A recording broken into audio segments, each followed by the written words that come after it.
Everybody's heard of the terrible twos, and many parents have experienced toddlers' turbulent nature, from out-of-the-blue fits over buckling seatbelts to kicking and screaming for what seems like no reason at all. You'll be relieved to hear that tantrums and meltdowns don't have to cause chaos in your family. There are straightforward tips I can teach you to use consistency to prevent tantrums and better manage your child's behavior and emotions. Consistency is a key component in my 5 C's parenting framework, which outlines behavioral psychology strategies for helping you parent with confidence and loving structure. Consistency is all about setting you up for success and paving the way for better behavior. First, what causes poor behavior? For kids and adults, there are 5 nemeses of good behavior: fatigue, hunger, thirst, heat, and pain. How grumpy do you feel when you're tired, hungry, thirsty, hot, or in pain? Your child's brain is not fully developed. They're still working on building empathy, communication skills, inhibition, and self-regulation. So it's even harder for them to stay pleasant when they're feeling these things. The amazing news is that most of these nemeses can be prevented most of the time. Let's start with fatigue. Establishing a consistent bedtime routine is a lifesaver for parents managing daytime tantrums. Kids who are well rested are significantly better behaved than tired kids. Test it out with your own kids. If they're already on a very consistent sleep schedule, which by the way is great, well done, and an event pops up that keeps them up later than usual, keep an eye on their behavior the next day and especially the day after that. Sleep deprivation can sometimes have an immediate energetic effect with the emotional dip following the next day. If your kids are stocked up on solid sleep, it might take a few nights of less sleep than usual to see these effects. We recently went on a family camping trip and had some big travel days that put us in pretty late to the campsites, and my youngest got to bed way later than usual. After a few days of late nights, we started to see an increase in whining, impatience, and sensitive mood. Sometimes you need to go with the flow, like on an epic family road trip, and relax a little on bedtimes. But when you're at home, I highly recommend establishing a consistent bedtime, which for young children may be as early as 7 p.m., and a consistent bedtime routine. The bedtime routine is a series of nighttime rituals that cue your child that it's time for sleep, like brushing teeth, reading a story, and having a final snuggle for the day. I have a whole playlist on raising great sleepers that you can check out for more guidance on that. If bedtimes have not been early and consistent for you, don't worry, it's never too late to start. Commit to a plan, set a start date when you don't have any travel or guests coming up, and make it happen. You will be amazed how much better behaved your child is during the daytime. The less consistent bedtime has been in the past, the longer it may take for them to get caught up on sleep and really start to see those effects. So be patient and give it a few days to weeks.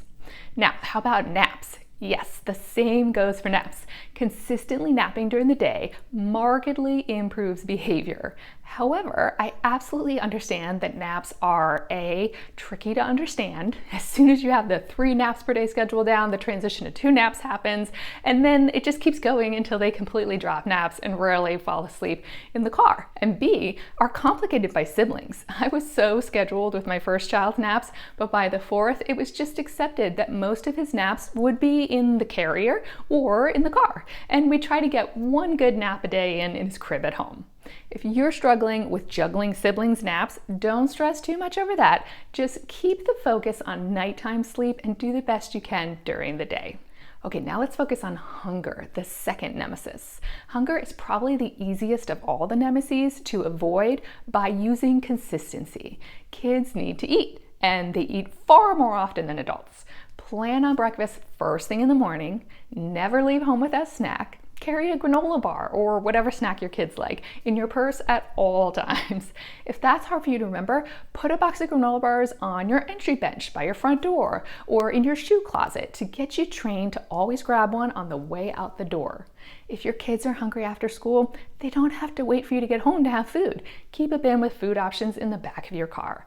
This phase will not last forever. By the time they get to upper elementary school, they'll be starting to phase out snacks and be able to wait the 5 minutes to get home.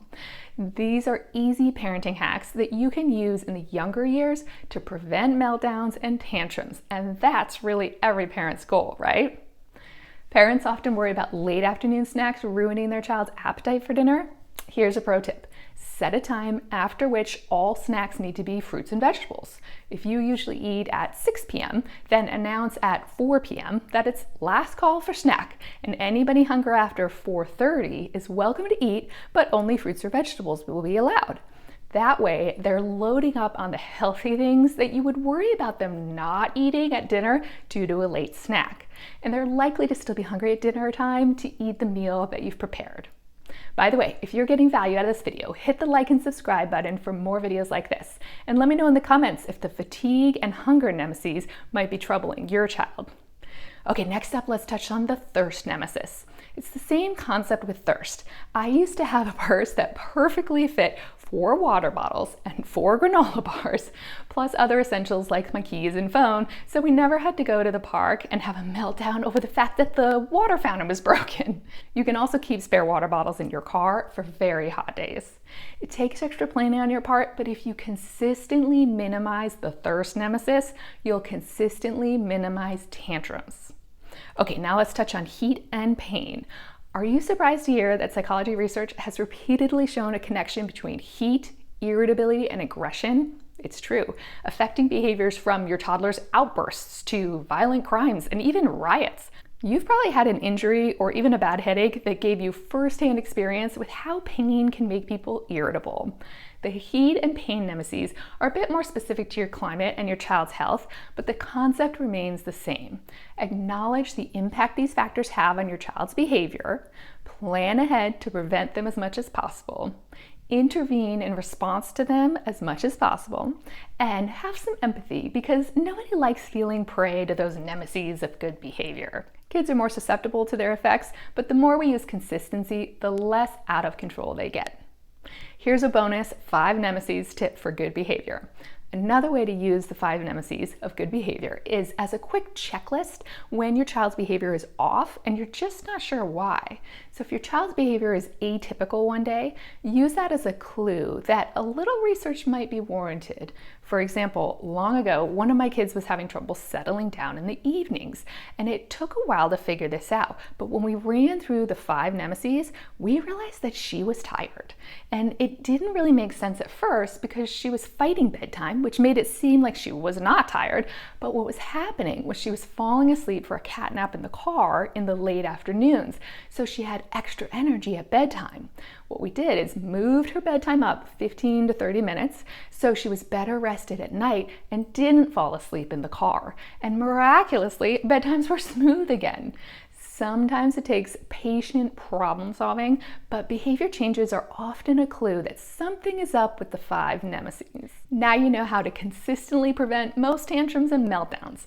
Think about one thing that you can do this week to consistently prevent the 5 nemeses of good behavior. If you're ready for more ways to improve your child's behavior, be sure to check out my free guide, 5 must-have tips for better behavior today at parentingwithpsychology.com/better. You'll learn more essential strategies you can start using today to improve your child's behavior markedly. Then check out my video linked on screen that talks about how to effectively intervene during tantrums and meltdowns to minimize their length and severity while strengthening your parent-child bond. And keep up the good work on your amazing parenting journey.